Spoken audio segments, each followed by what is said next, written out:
So South Carolina Senate passes the open carry bill with the addition of free gun training classes. Okay, so on the headline, immediate thoughts. Well, I'm just glad to have another state doing it. I don't necessarily agree with having to take classes, even though it's free. I mean, I It is get why they're free. doing the free thing because you shouldn't tax rights, and making somebody pay to take a class to exercise a right just isn't kosher, right? That ain't cool. Right. So, but yeah, I mean, I want more than 28 states. I want all 50. It reminds me of when we were Right. pushing to get concealed carry in the United States. There were just a handful of states 30 years ago that had such laws on the books.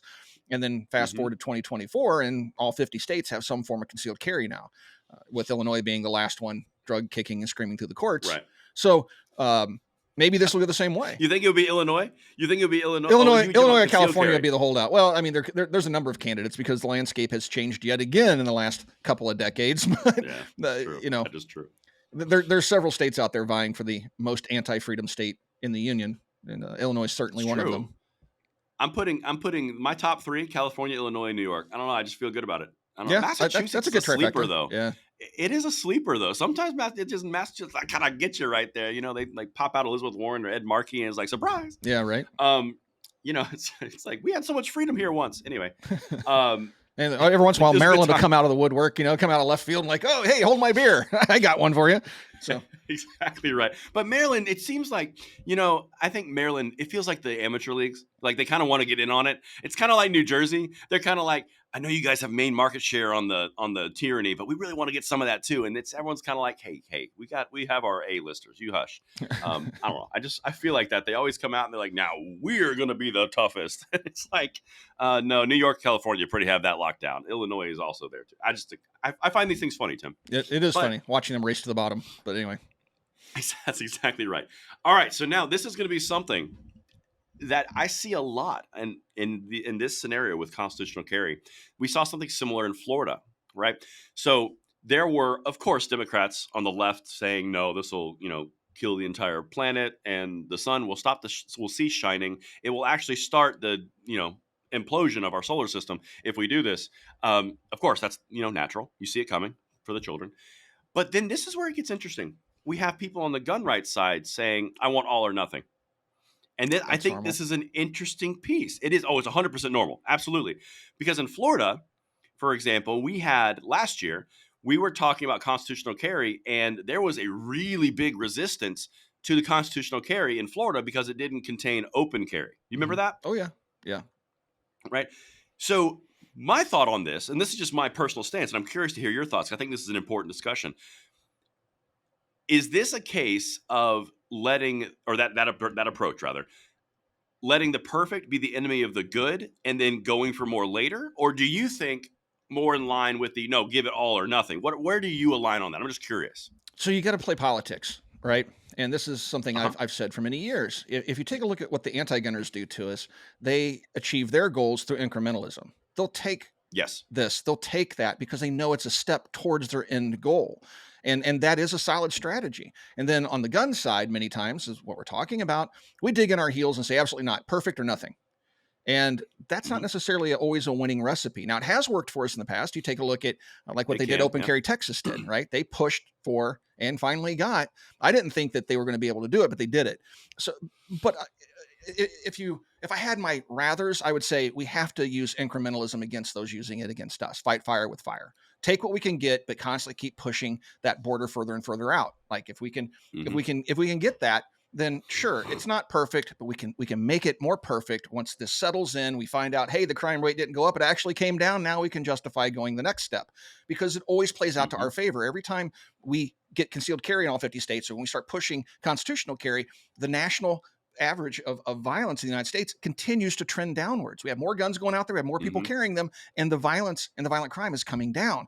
So it does work to our favor if we employ incrementalism, because when we do incrementally improve our rights and improve access to people's rights, then that crime rate's going to come down. Then we can use that as a catalyst to say, okay, let's go to the next step. Let's go ahead and fix this up because it wasn't a perfect implementation. So I really think Right. that it would be in our best interest to consider doing that incrementalism against those that are using it against us.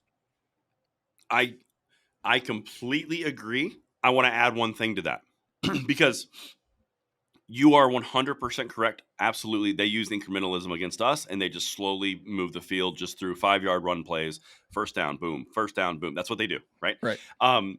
And I think that one thing that they don't do very well, and they're talking about the left, the gun controllers, they will push as hard as they possibly can, regardless of what state they're in, right? Right. So, and I think situational awareness is key when we're doing this on the gun rights side.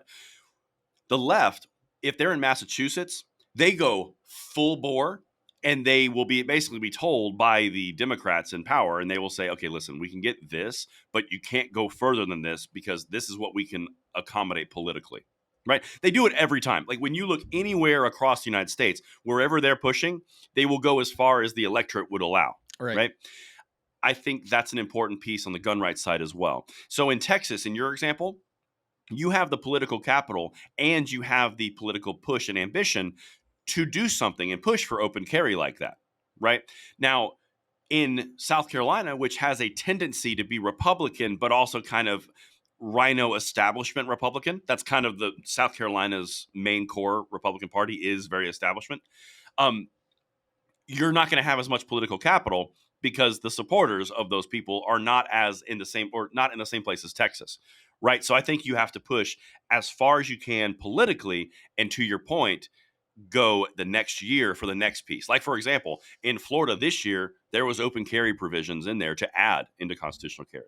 They're talking about revoking the revocation of 18 to 20-year-olds to buy guns and move it back down to 18. Right. So I think incrementalism, to your point, is the most effective way to do it, but applied in a stance of where you are locally and what you can achieve. Because if you push for full-on open carry, full-on constitutional carry in a state like, I mean, I don't know, give me one that's kind of purple, that's kind of North Carolina. There's a good example.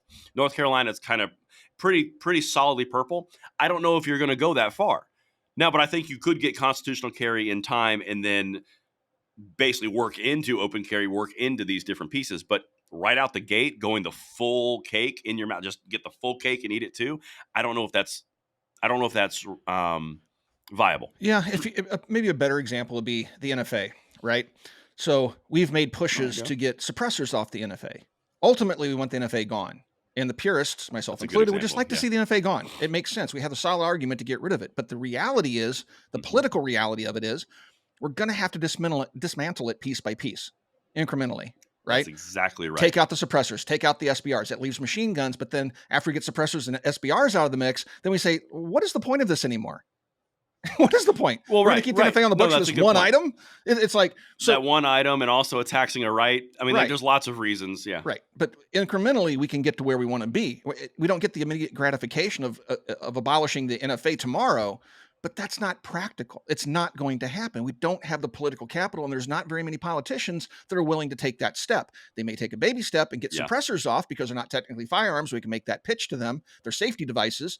And then once we get our foot in the door, then we can kick that sucker wide open. And that is the strategy of incrementalism. And it does work if applied, at the right time, at the right instance, for the right cause. Yeah.